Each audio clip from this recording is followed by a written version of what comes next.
nom du Père et du Fils et du Saint-Esprit. Amen. Veuillez vous asseoir, s'il vous plaît.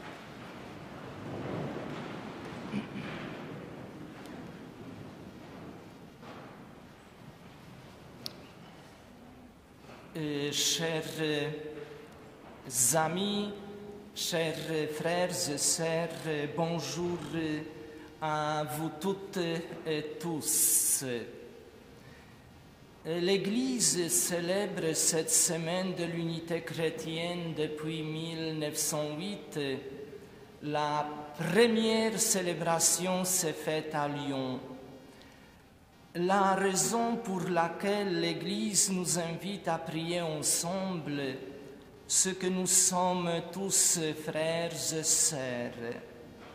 Le thème de cette année a été établi par le Conseil des Églises du Moyen-Orient. Nous avons vu son astre à l'Orient et nous sommes venus lui rendre hommage. Quel bonheur! À notre époque, nous vivons ensemble, nous travaillons ensemble, nous étudions ensemble, nous pouvons aussi prier ensemble, comme aujourd'hui, avec respect et avec confiance. Et cette prière commune n'enlève pas la différence de notre culture religieuse, mais au contraire, nous voulons montrer que chacun de nous a une beauté spirituelle qu'il peut partager avec son prochain. Chacun de nous peut apprendre l'un de l'autre, ici, dans cette église ou dans le temple, l'amour de la Bible et la beauté des sacrements, l'amour de l'Esprit Saint. Et nous ne sommes pas rassemblés pour savoir et apprendre qui nous sommes, mais pour partager et consolider entre nous le don de fraternité, de solidarité, d'amitié, d'unité chrétienne. Rendons grâce à Dieu. Je salue cordialement Monsieur le pasteur Jean Mathieu, et aussi Monsieur le président du conseil presbytéral, organistes, tous les organistes, et toute la communauté protestante et les paroissiens de notre communauté de paroisses. Merci aussi aux diacres. Et merci aussi au prêtre Michel qui est parmi nous. Et Madame la pasteur Céline Sauvage s'excuse de ne pas pouvoir être avec nous, ainsi que Sophie Megnassen, notre coopératrice des enfants. Nous les portons dans notre prière. Et merci beaucoup à vous tous pour votre présence. Et merci aussi, Monsieur le pasteur, pour la prédication qui va nous nourrir pendant cette célébration. Merci beaucoup à toute l'équipe qui a préparé cette belle célébration, et notamment à André Weiss. Et chers amis protestants, c'est un honneur pour nous de vous accueillir dans cette église Saint-Jean-Baptiste à Ilzac. Et si nous sommes ensemble aujourd'hui, c'est grâce à l'Esprit Saint qui souffle où il veut, mais nous ne savons pas d'où il vient ni où il va. C'est l'Esprit Saint qui nous rassemble aujourd'hui. Et nous vous souhaitons à tous une belle célébration dans la joie. Et maintenant, commençons cette prière œcuménique par la prière de louange et de confession. Et je vous invite à vous lever.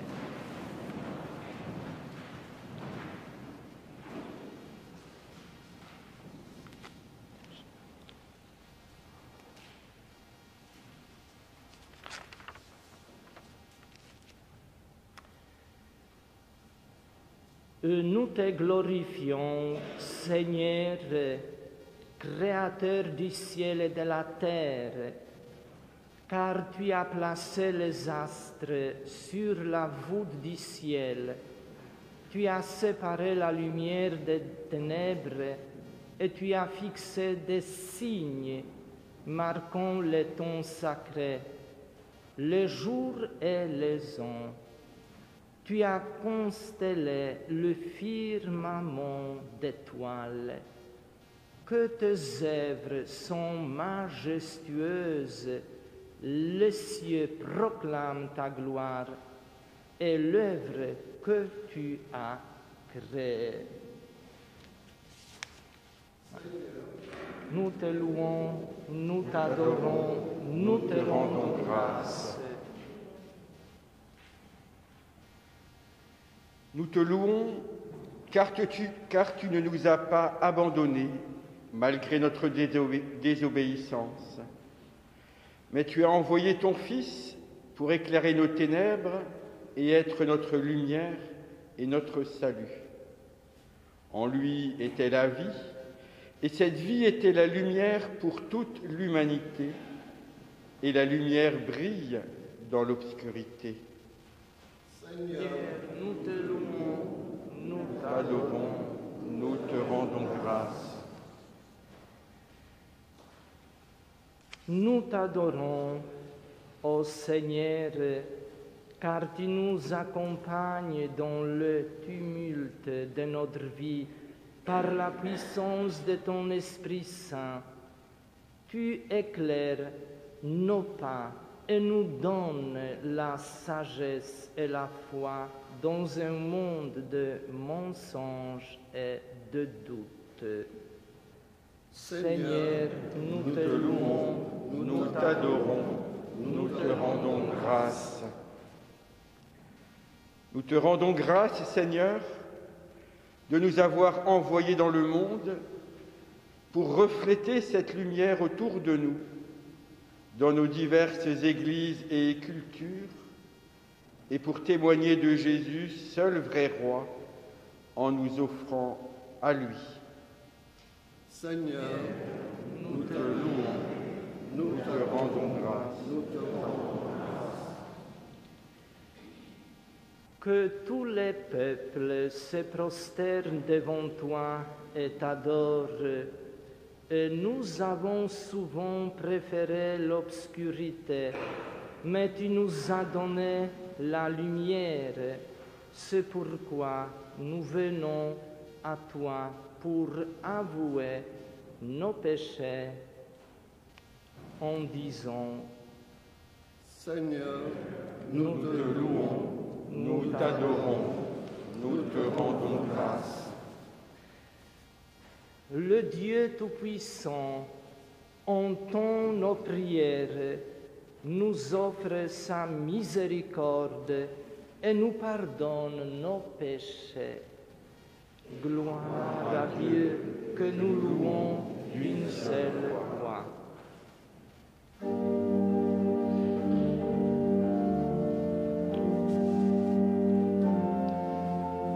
peut s'asseoir, veuillez vous asseoir.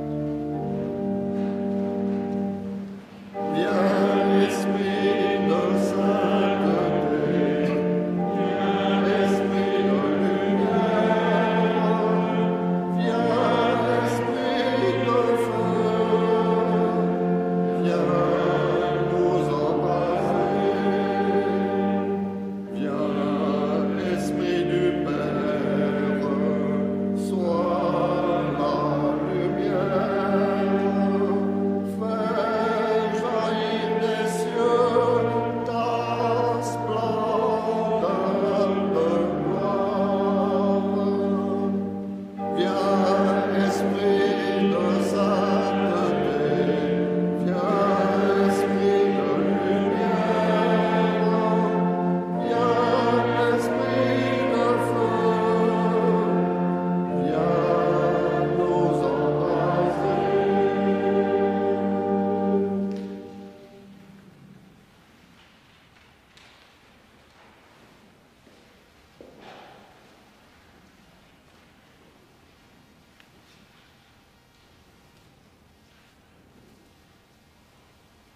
Nous allons lire le psaume 8 à 3 voix avec Nelly et moi-même. Seigneur, notre Seigneur, que ton nom est magnifique par toute la terre. Mieux que les cieux, elle chante ta splendeur. Par la bouche des tout-petits et des nourrissons, tu as fondu une forteresse contre les adversaires, pour réduire au silence l'ennemi aux enchères. Quand je vois tes cieux, œuvre de tes doigts, la lune et les étoiles que tu as fixées, qu'est donc l'homme pour que tu penses à lui, l'être humain pour que tu t'en soucies? Tu en as presque fait un Dieu, tu le couronnes de gloire et d'éclat. Tu le fais tu as tout mis sous ses pieds.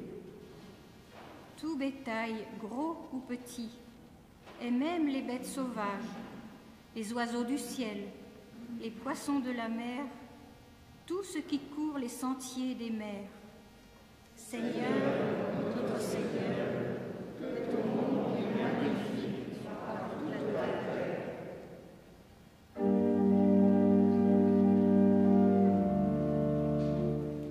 Viens, Esprit de sainteté, viens, Esprit de lumière, viens, Esprit de feu, viens nous embrasser, feu qui illumine, souffle de vie. Par toi splendide, la croix du Seigneur. Viens, Esprit de sainteté, viens, Esprit de lumière, viens, Esprit de feu, viens nous embrasser.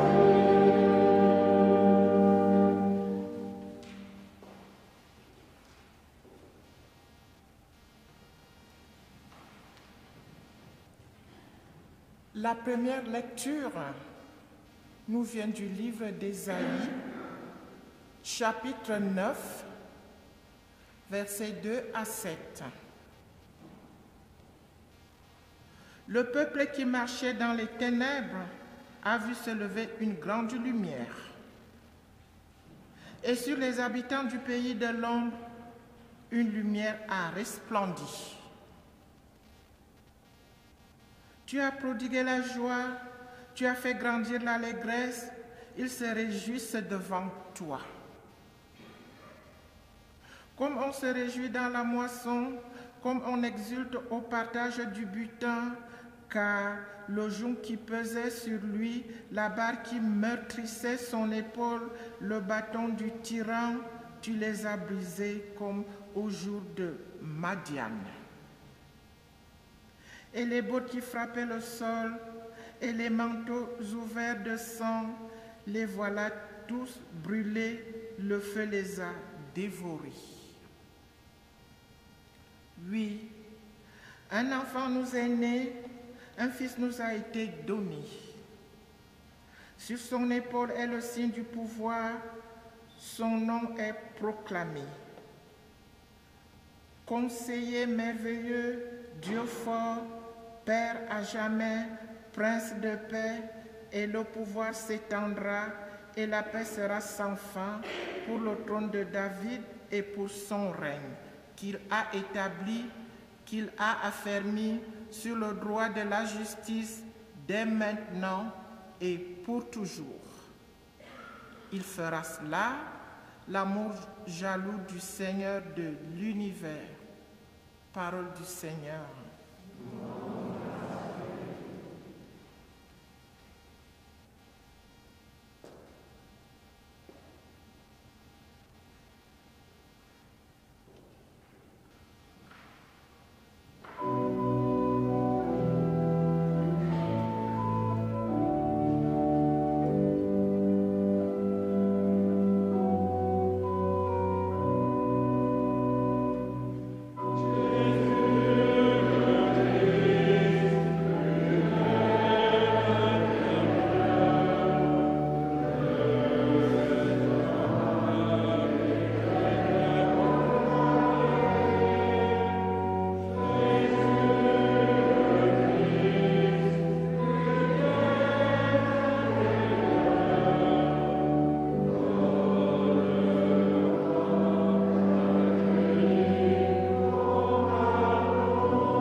La deuxième lecture de la lettre de saint Paul apôtre aux Éphésiens, chapitre 5, versets 8 à 14. Vous étiez autrefois dans l'obscurité, mais maintenant, par votre union avec le Seigneur, vous êtes dans la lumière. Par conséquent, comportez-vous comme des personnes qui vivent dans la lumière, car la lumière a pour fruit toutes sortes de bonté, de droiture, de vérité. Discernez ce qui plaît au Seigneur. N'ayez aucune part aux actions stériles que l'on pratique dans l'obscurité. Dénoncez-les plutôt. On a honte même de parler de ce que certains font en cachette.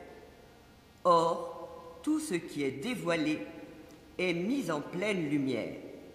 En effet, ce qui est mis en pleine lumière devient à son tour lumière.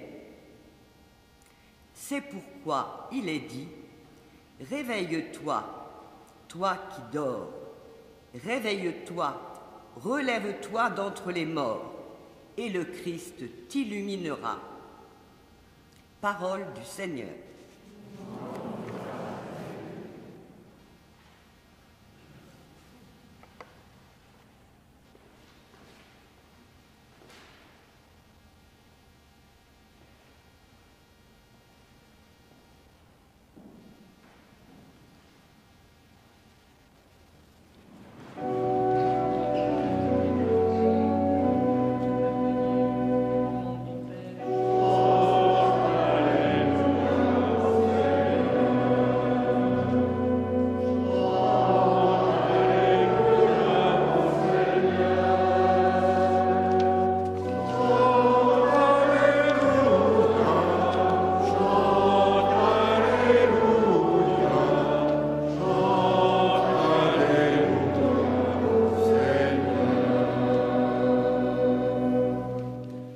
Nous avons vu son étoile à l'Orient et nous sommes venus adorer le Seigneur.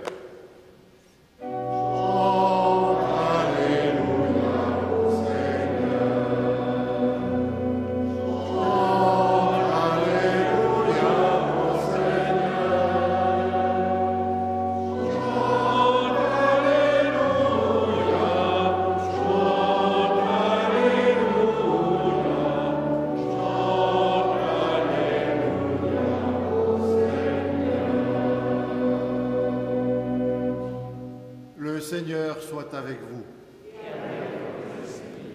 Saint Évangile de Jésus-Christ selon saint Matthieu. Gloire à toi, Seigneur. Jésus était né à Bethléem en Judée, au temps du roi Hérode le Grand. Or, voici que des mages venus d'Orient arrivèrent à Jérusalem et demandèrent « Où est le roi des Juifs qui vient de naître ? Nous avons vu son étoile à l'Orient, et nous sommes venus nous prosterner devant lui. » En apprenant cela, le roi Hérode fut bouleversé, et tout Jérusalem avec lui. Il réunit tous les grands prêtres et les scribes du peuple pour leur demander où devait naître le Christ. Ils lui répondirent « À Bethléem, en Judée. Car voici ce qui est écrit par le prophète. Et toi, Bethléem, terre de Juda, tu n'es certes pas le dernier parmi les chefs-lieux de Juda, car de toi sortira un chef qui sera le berger de mon peuple Israël. » Alors Hérode convoqua les mages en secret pour leur faire préciser à quelle date l'étoile était apparue. Puis il les envoya à Bethléem en leur disant « Allez vous renseigner avec précision sur l'enfant, et quand vous l'aurez trouvé, venez me l'annoncer pour que j'aille, moi aussi, me prosterner devant lui. » Après avoir entendu le roi, ils partirent. Et voici que l'étoile qu'ils avaient vue à l'Orient les précédait, jusqu'à ce qu'elle vienne s'arrêter au-dessus de l'endroit où se trouvait l'enfant. Quand ils virent l'étoile, ils se réjouirent, et d'une très grande joie, ils entrèrent dans la maison. Ils virent l'enfant avec Marie, sa mère, et tombant à ses pieds, ils se prosternèrent devant lui. Ils ouvrirent leur coffret et lui offrirent leurs présents, de l'or, de l'encens et de la myrrhe. Mais, avertis en songe de ne pas retourner chez Hérode, ils regagnèrent leur pays par un autre chemin. Acclamons la parole de Dieu. Louange à toi, Seigneur Jésus.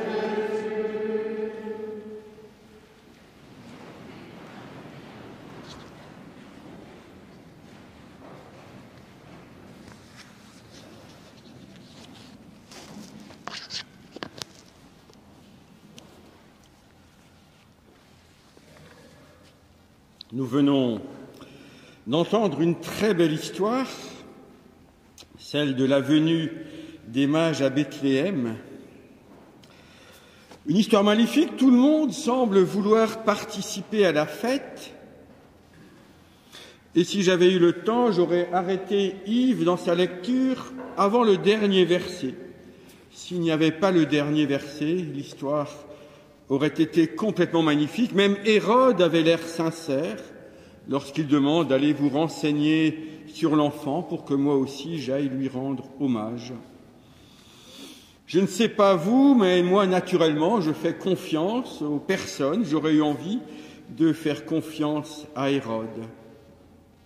Alors si nous avions pu arrêter le récit avant la mention du songe qui avertit les mages de ne pas retourner auprès du roi, ce serait resté une belle histoire. Seulement, nous connaissons la suite.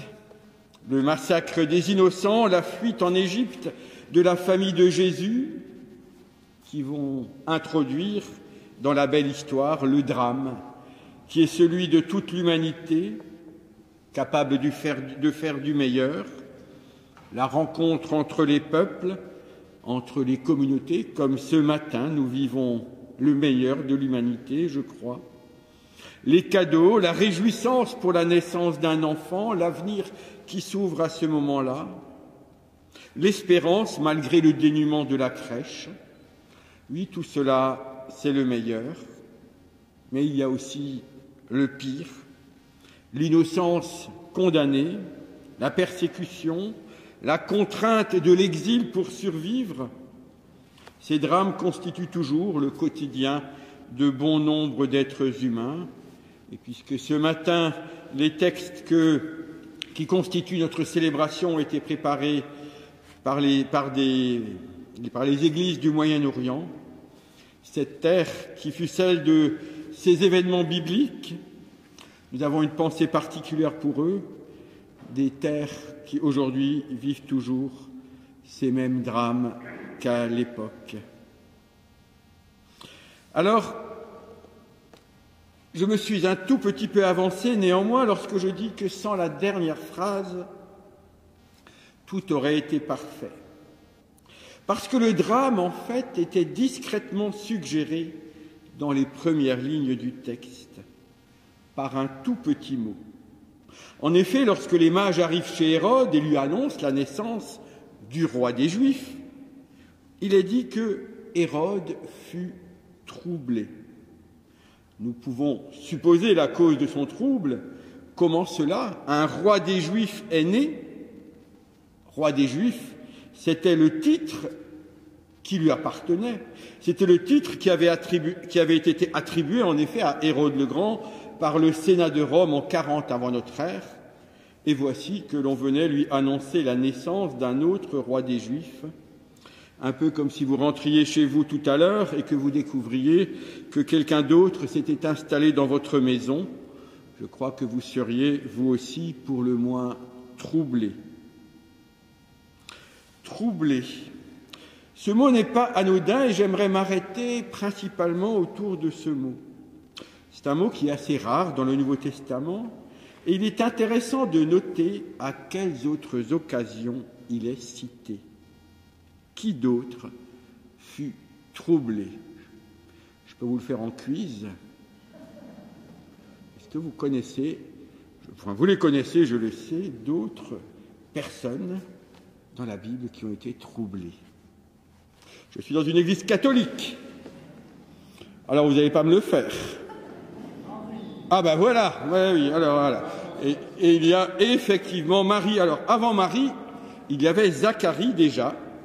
Zacharie, il est dit, c'est dans l'évangile de Luc, quand il voit paraître l'ange Gabriel pour lui annoncer la naissance de Jean-Baptiste, qui deviendra le Baptiste, Zacharie fut troublé. Et quelques lignes plus loin, c'est Marie qui, au moment de l'apparition du même ange, est dite troublée.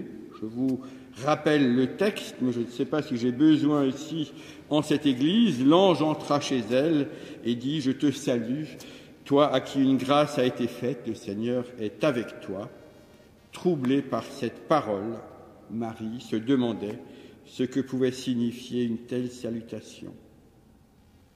Comment comprendre ce trouble? Un trouble ressenti tant par Hérode que par Zacharie ou Marie, et plus tard même par Jésus.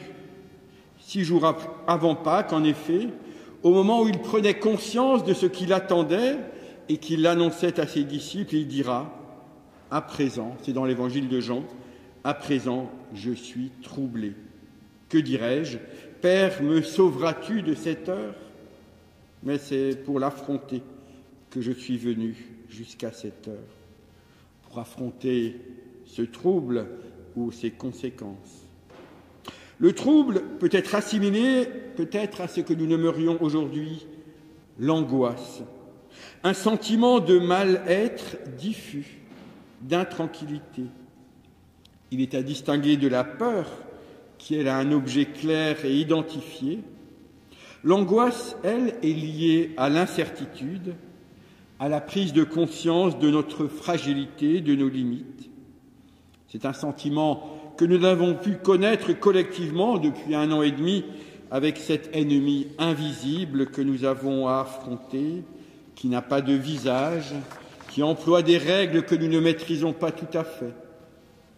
Notre monde est un peu comme dans l'Évangile, où il est dit que tout Jérusalem, ce n'est pas qu'Hérode qui était troublé, mais Hérode et tout Jérusalem, eh bien nous sommes comme tout Jérusalem, figure du monde. Nous connaissons depuis mars 2020 un trouble, un émoi. Nous ne savons plus à quel saint ou à quel médecin ou à quelle figure d'autorité nous vouer. Le sentiment de trouble ou d'angoisse survient dans les situations où nous ressentons que nous perdons la maîtrise des événements. C'est ce que ressentiront Zacharie et Marie devant l'annonce invraisemblable et incompréhensible qui leur sera faite. L'ange, en effet, leur ouvre un horizon totalement inconnu, incertain, angoissant. Et c'est aussi ce que va ressentir Hérode. Au moment de la naissance de Jésus, en plus, il était en fragilité. C'était les dernières années de son règne. Il était déjà très avancé en âge. 2 ou 3 années plus tard, il mourra. Après ces événements, il mourra d'ailleurs. Et son fils, qui s'appellera Hérode lui aussi, lui succédera et perdra même son titre de roi, dégradé par le Sénat de Rome au rang de tétrarque pour cause d'un excès d'injustice et de cruauté de son règne comme de celui de son père. Ce sentiment de trouble, ce sera aussi celui que vont connaître les disciples le jour où, traversant un lac, secoué par la tempête, ils virent Jésus avancer vers eux, marchant sur l'eau, et le prirent pour un fantôme. Ils prendront conscience alors qu'en suivant Jésus, ils s'étaient engagés sur un chemin qui les dépassait totalement. Qui était-il celui-ci? Où allait-il les mener? L'inconnu est angoissant, troublant. L'intervention de Dieu dans le monde, dans une existence humaine, on le comprend, suscite dans un premier temps, le trouble. Parce que nous nous retrouvons devant Dieu en vérité, comme le texte de la lettre aux Éphésiens que nous avons entendu, nous sommes placés en pleine lumière. Notre pauvreté se révèle devant Dieu, notre fragilité et nos impuissances. Parce que l'intervention de Dieu dans une vie va la transformer, alors que nous sommes parfois bien habitués, accommodés de nos existences, même si elles sont insatisfaisantes. Nous nous mettons à faire corps avec nos insatisfactions. Elles deviennent notre identité. Et parfois, Dieu, il faut bien le dire, et sa lumière peuvent venir nous déranger. La naissance de Jésus, cet autre roi, qui, selon les prophéties, aurait pour mission d'établir le droit, la justice et la paix, va faire tanguer la barque des riches et des puissants qui ne travaillaient que pour leurs propres intérêts et négligeaient le bien commun. Jésus, comme Jean-Baptiste plus tard, révéla à Hérode, puis à son fils, leur propre injustice, leur péché et l'instabilité de leur position. Cela sera pour tous deux insupportable. Ils auraient pu saisir cette opportunité, comme tous ceux qui aspirent à la paix et à l'unité, pour apaiser ce trouble, en se confiant en Dieu, qui, en nous mettant en lumière, et c'est encore la lettre aux Éphésiens qui le disait, peut nous changer nos ténèbres en lumière, mais, semble-t-il, les deux Hérodes préféreront se cacher de cette lumière. Nos angoisses, nos troubles, finalement trouvent leurs racines dans la conscience que nous avons de notre finitude. Nous savons que devant nous, quoi que nous fassions, il y a un jour la fin de notre existence terrestre, la mort. Et cette fin, annoncée pour tous, interroge le sens que nous donnons à notre existence. Cette angoisse existentielle devant la mort, seule la bénédiction de Dieu peut l'apaiser, je crois. Ceux qui ont accompagné des personnes en fin de vie ont fait cette expérience, combien seule l'assurance de la bénédiction de Dieu sur une vie peut apaiser l'angoisse dans les derniers instants. Nous cherchons tous, dans les étoiles ou sur la terre, quelque chose de ferme, une position à tenir ou à défendre, des certitudes auxquelles nous raccrocher face à cette instabilité de nos existences. Il y a deux manières de réagir au trouble, à l'instabilité existentielle, soit par l'endurcissement, soit en abaissant nos ponts-levis, en laissant Dieu entrer chez nous et prendre la gouvernance de nos existences. Nous pouvons mettre en perspective ces deux attitudes pour nos relations œcuméniques. On dit qu'actuellement, l'œcuménisme serait un peu en panne, pas à Isaac, mais ailleurs, parce que nos églises, catholiques comme protestantes peut-être, sont fragilisées, sont devenues toutes les deux, il faut le reconnaître, minoritaires, ont du mal parfois à s'adresser à leurs contemporains. Or, il est plus difficile de s'ouvrir, de risquer d'emprunter le chemin de l'inconnu où pourrait nous mener la rencontre lorsqu'on est en situation de fragilité. Comme si je vous proposais de marcher, imaginez, sur une poutre qui serait posée ici à 20 cm du sol. C'est facile. Mais si je plaçais la poutre à 20 mètres du sol, à la hauteur de la voûte de cette église, la même poutre, qui s'y risquerait?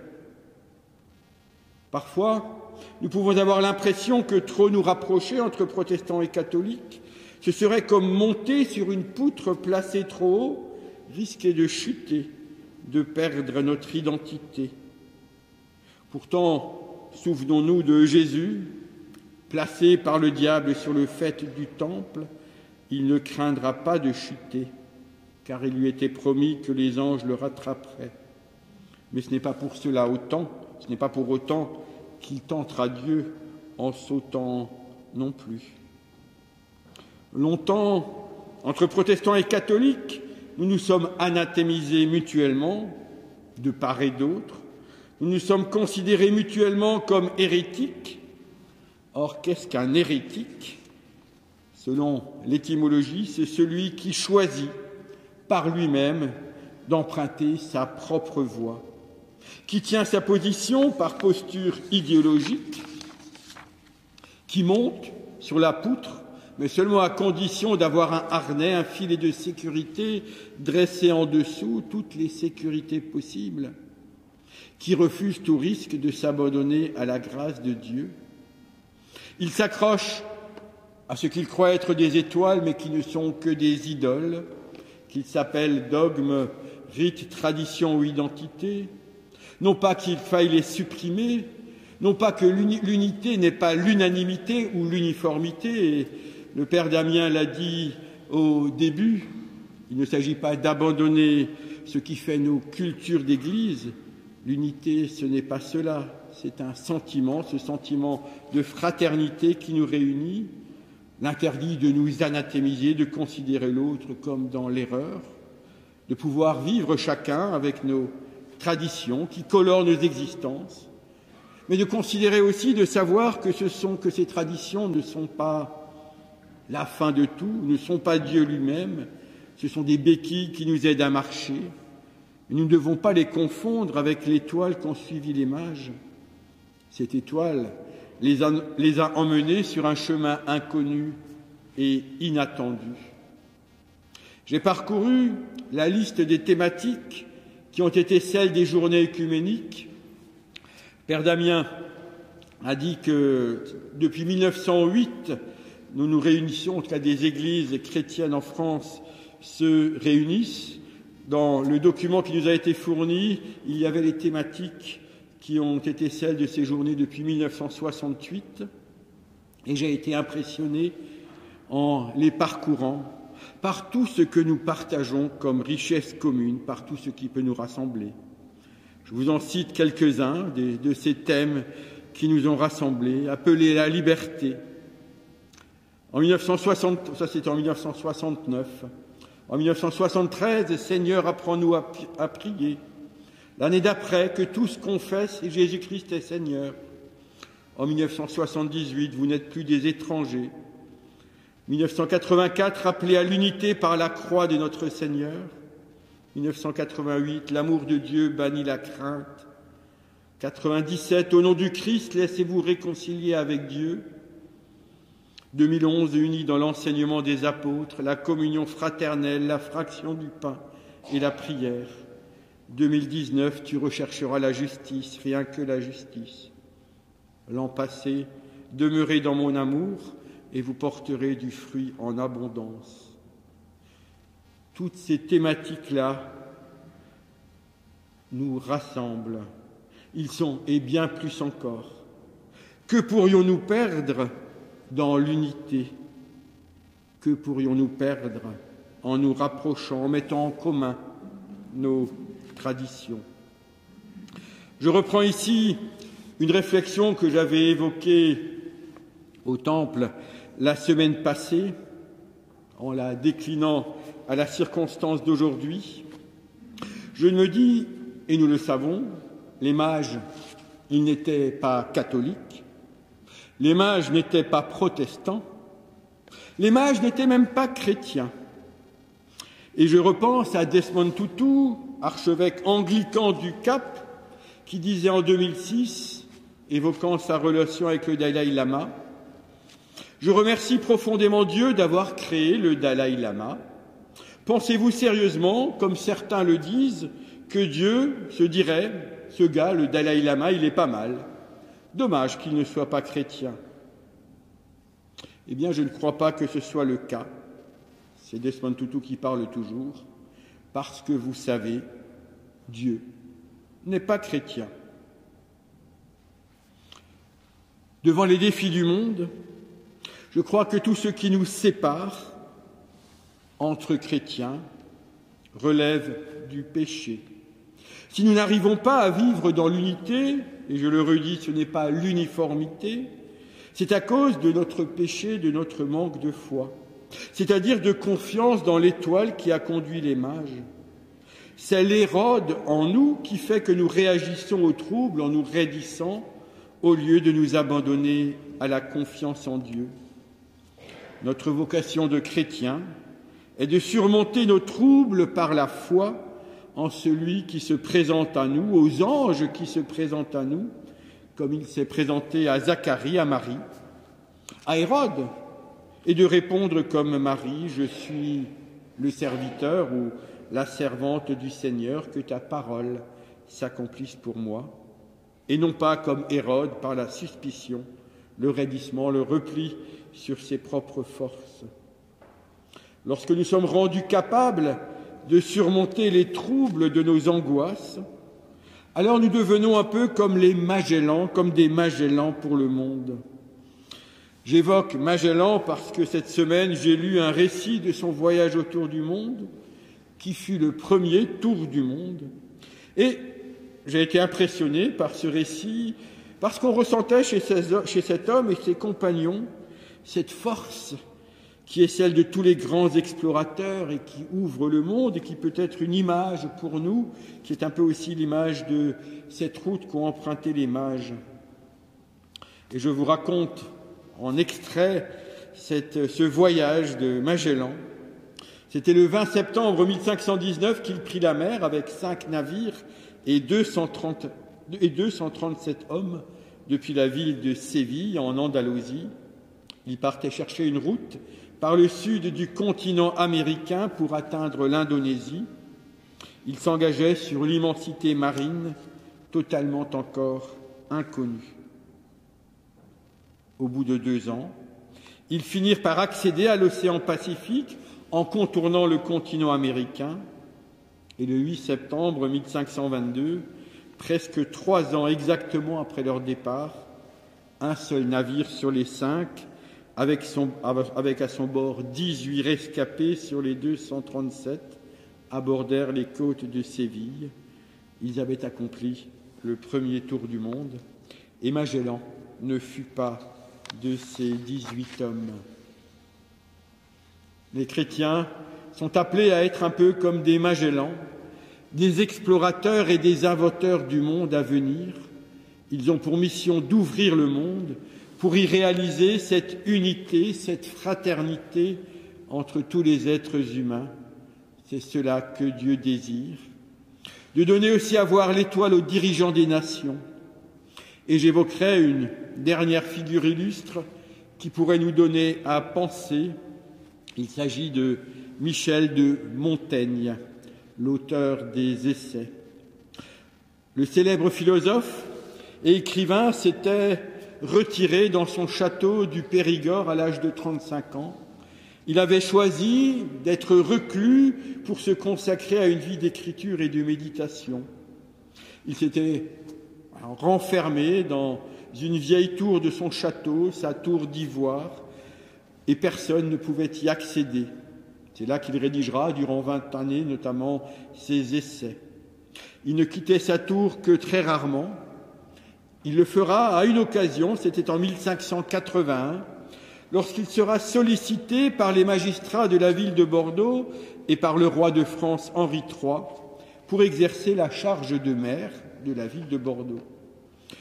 Montaigne avait un tempérament pacifique et raisonnable. Il était catholique, mais il avait la capacité à savoir ne pas alimenter. Nous étions dans les périodes de guerre de religion. Bordeaux était sur la ligne de fracture géographique entre les régions catholiques plutôt au nord de la France et les régions protestantes en son sud-ouest. Alors Montaigne répondra à la demande du roi de France, il acceptera, mais il mettra en garde ceux qu'il avait sollicités contre ses limites. Il dira « Je n'ai que de piètres qualités politiques, je manque d'ambition, je n'ai que peu de mémoire, de vigilance et de vigueur, mais bon, si vous le souhaitez, j'exercerai cette charge. » Je me suis dit, comme nous sommes en cycle électoral, voici l'attitude de quelqu'un pour qui je voterais bien. Une personnalité politique qui, au contraire d'Hérode, placé devant sa responsabilité et le trouble qu'elle suscite, l'a assumé. Mais il l'a assumé non pas avec la conscience en soi, mais avec la conscience en soi. Je fais ici un jeu de mots et j'aimerais terminer avec ce jeu de mots. Il y a la confiance en soi et la confiance en soi.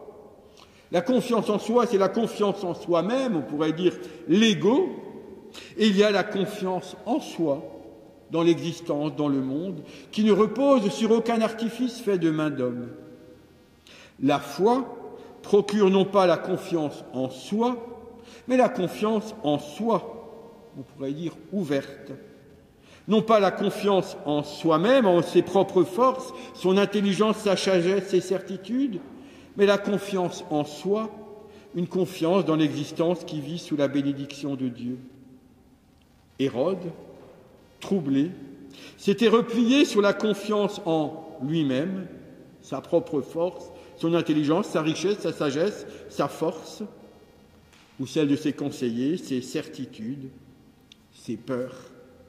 Et les mages, quant à eux, comme Zacharie, comme Marie, comme Jésus, ils ont affronté, ils ont apaisé leurs troubles, leurs angoisses, par la confiance en soi, dans un monde, dans une existence qui, en soi, sans que nous n'ayons rien à faire pour cela, vit et repose sous la bénédiction de Dieu.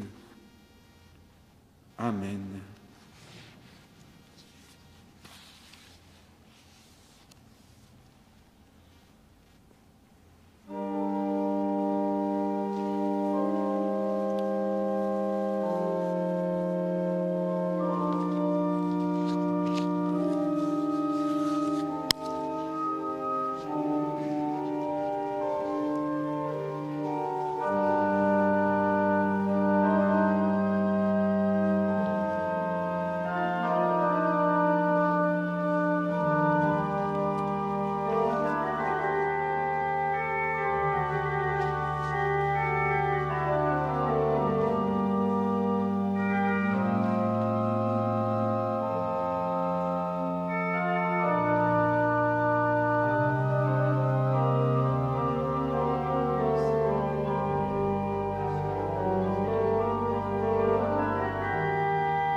Je vous inviterai à vous lever, nous voulons confesser ensemble la foi chrétienne. Nous le ferons avec les paroles du credo de Nicée-Constantinople qui sont sur votre feuille. Nous la prononcerons ensemble. Nous croyons en un seul Dieu, le Père Tout-Puissant, Créateur du ciel et de la terre, de tous les êtres visibles et invisibles. Nous croyons en un seul Seigneur, Jésus-Christ, le Fils unique de Dieu, engendré du Père avant tous les siècles, lumière née de la lumière, vrai Dieu né du vrai Dieu, engendré et non pas créé, un seul être avec le Père, et par lui tout a été fait. Pour nous les hommes et pour notre salut, il est descendu des cieux, il s'est incarné du Saint-Esprit et de la Vierge Marie, et s'est fait homme. Crucifié pour nous sous Ponce Pilate, il a souffert la passion, il a été mis au tombeau, il est ressuscité le troisième jour, selon les Écritures. Il est monté aux cieux, il siège à la droite du Père, il reviendra dans la gloire pour juger les vivants et les morts, et son règne n'aura pas de fin. Nous croyons en l'Esprit Saint, qui est Seigneur et qui donne la vie. Du Père, il tient son origine, avec le Père et le Fils, il reçoit même adoration et même gloire. Il a parlé par les prophètes. Nous croyons à l'Église une et sainte, à sa catholicité et son apollicité. Nous confessons un seul baptême pour le pardon des péchés. Nous attendons la résurrection des morts et la vie du monde à venir.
Chers amis,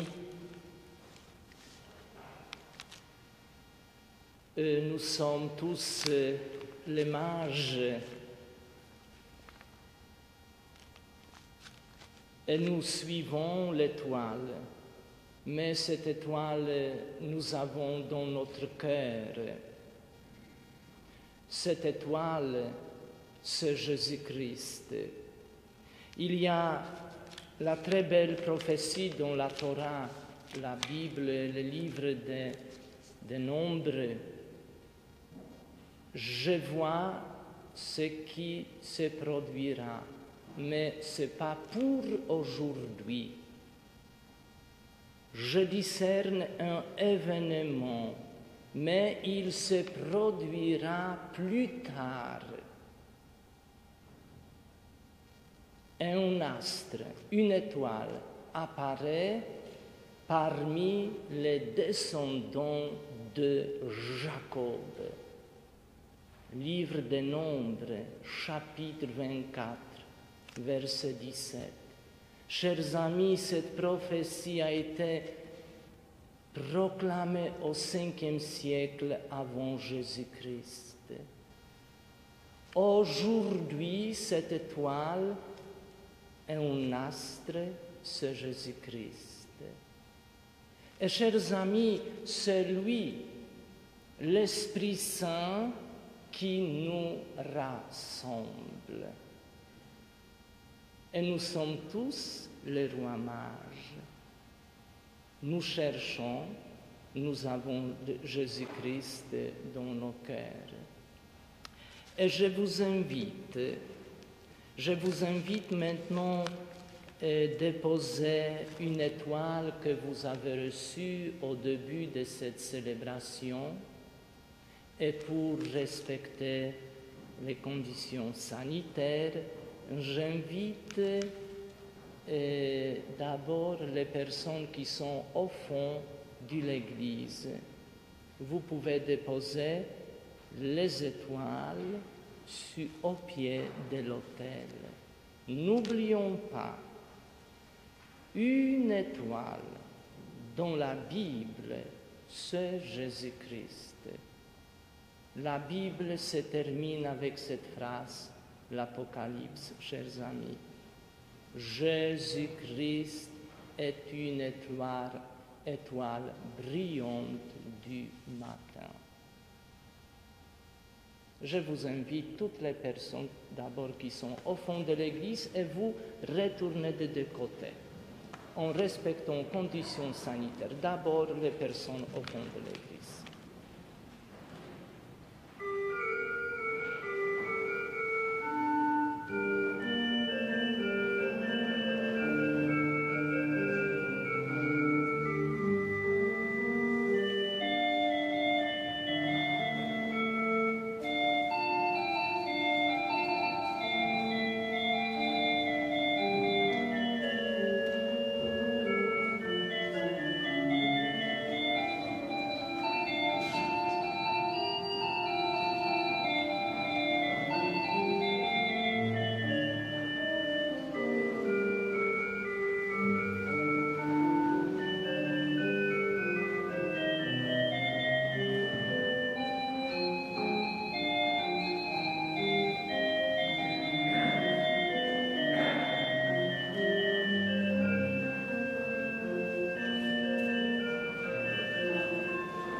en union avec nos familles,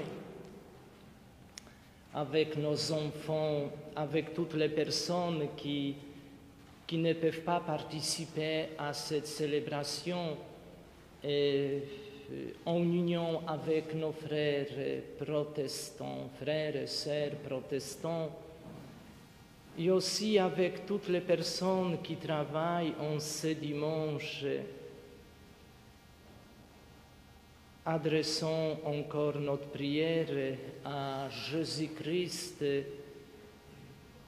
pour ne pas oublier qu'en réalité, c'est lui qui nous rassemble. Jésus-Christ nous rassemble. C'est pourquoi nous avons déposé des étoiles devant l'autel. Et regardez, c'est magnifique, c'est tellement beau. Voilà, c'est notre unité. Chers amis, nous ne savons pas comment faire cette unité. C'est pourquoi chaque année nous prions. Nous avons la semaine des prières pour l'unité. Nous prions Jésus-Christ et maintenant adressons toutes nos intentions à Jésus-Christ en disant la prière que Jésus-Christ nous a enseignée. Notre Père qui es aux cieux, que ton nom soit sanctifié, que ton règne vienne, que ta volonté soit faite sur la terre comme au ciel. Donne-nous aujourd'hui notre pain de ce jour. Pardonne-nous nos offenses, comme nous pardonnons aussi à ceux qui nous ont offensés. Et ne nous laisse pas entrer en tentation, mais délivre-nous du mal. Car c'est à toi qu'appartiennent le règne, la puissance et la gloire, pour les siècles des siècles. Amen. Veuillez vous asseoir.